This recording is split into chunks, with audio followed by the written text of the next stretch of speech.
Hey there, I'm going to show you this quick assembly of my 3D layered sunflower card. I'm going to cover the supplies as we go in this short video. So to get started, I'm going to come to my upload button over here, and I'm going to click on upload image, and I'm going to browse my computer to bring in the sunflower mandala card. Again, this is a freebie on my blog, in my member vault, my freebie vault, abbikirstencollections.com. You can find this one as a freebie.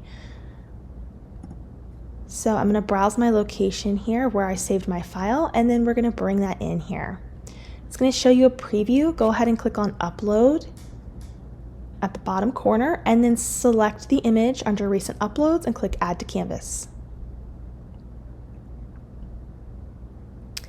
Okay, so once the file has been brought into the canvas, you're going to need to think about size. So an 8.5 inch size card is a little bit big. You can tell that's going to be the size by the height over here.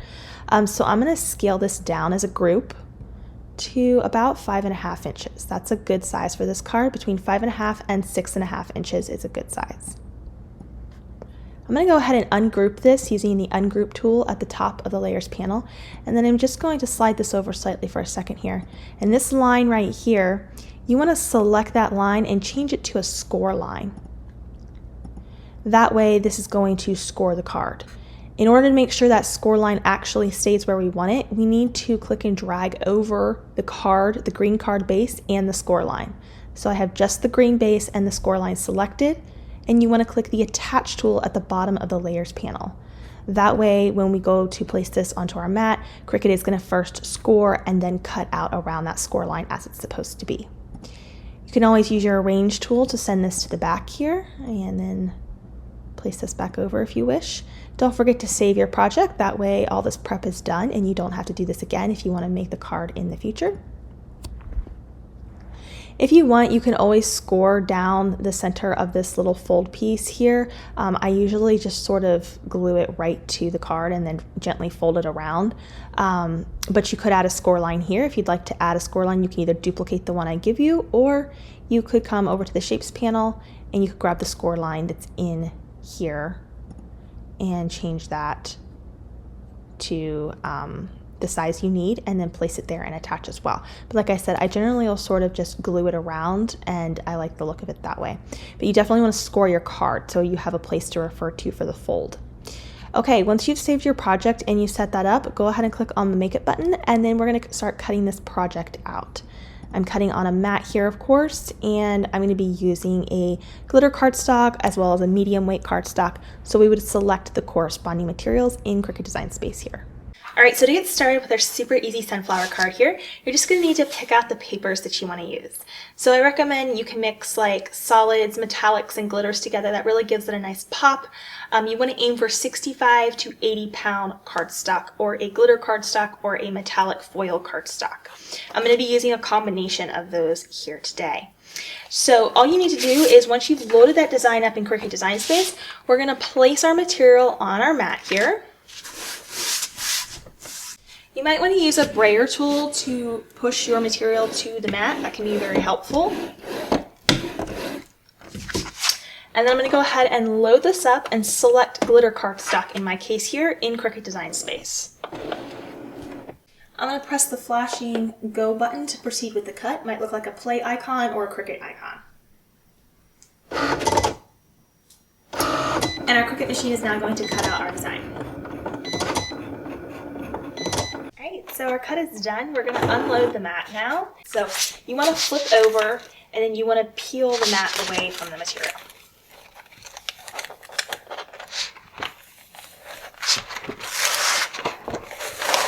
So I'm going to start with my foam strip tape here, and we're going to be placing this onto the back of each layer and then building this up.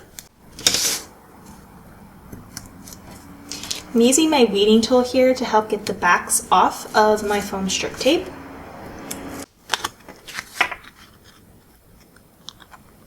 We're going to line up our first layer there, just like that. And then we'll repeat the process here.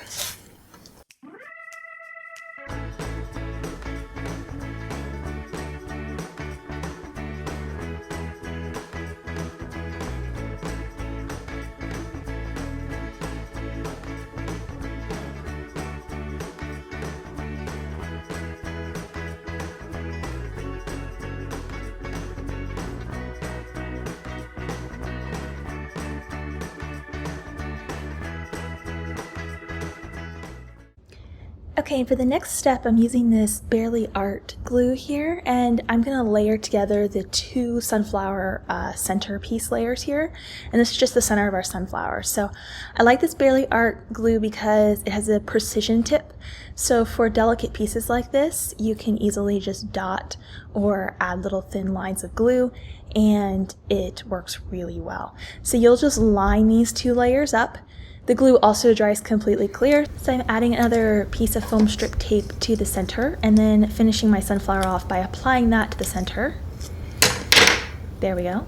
So we see all of our pretty layers that have come together there now. And of course you could use this in many different ways. I've used it on wood signs, I've used it on different gifts and things like that, but I wanted to put this on a card. So we're gonna fold our square card template in half. I used my Cricut to score it. And then we're gonna apply this layer with our precision tip glue here, our Barely Art glue. We're gonna apply this sort of pattern trellis layer. Okay, so I'm ready to apply this overlay here. And I did mine in like a metallic complementary brown that'll complement the center of my sunflower. And then I did sort of a buffalo green checkered print for the background, and here's how that turned out. Again, the glue dries clear, so it's okay if you get it kind of in different places. It won't show once it's dried. And then I'm adding this border piece here that's going to go in the center of my card. I chose a yellow glitter for this one, a yellow glitter cardstock. And then I'm going to place my sunflower right in the center to finish the card off. Each of these layers is technically optional, so make it your own. You don't have to go this exact route, but this is the card that I wanted to put together. So mandalas are great. Layered paper crafts are great. You can use them in lots of different ways, but cards are a wonderful way to use them. Not all layered paper crafts are going to work with cards because some of them do require them to be a certain size in order for our machine to cut them out accurately. But with this sunflower here, and I have several other layered paper crafts and mandala crafts that will work great for 5x5 and 5x7 cards. So once I've added that 3D foam strip tape again to the back of my sunflower, we're just gonna place it into the center here to finish our card off. Give it a good press just to make sure everything is going to stick, nothing's gonna come up. And that's it. That's how easy it is to make this beautiful handmade sunflower card. Make sure you go and download these templates. They are free in the Abbi Kirsten Collections freebie vault. I will see you guys there. Thanks for watching. Bye for now.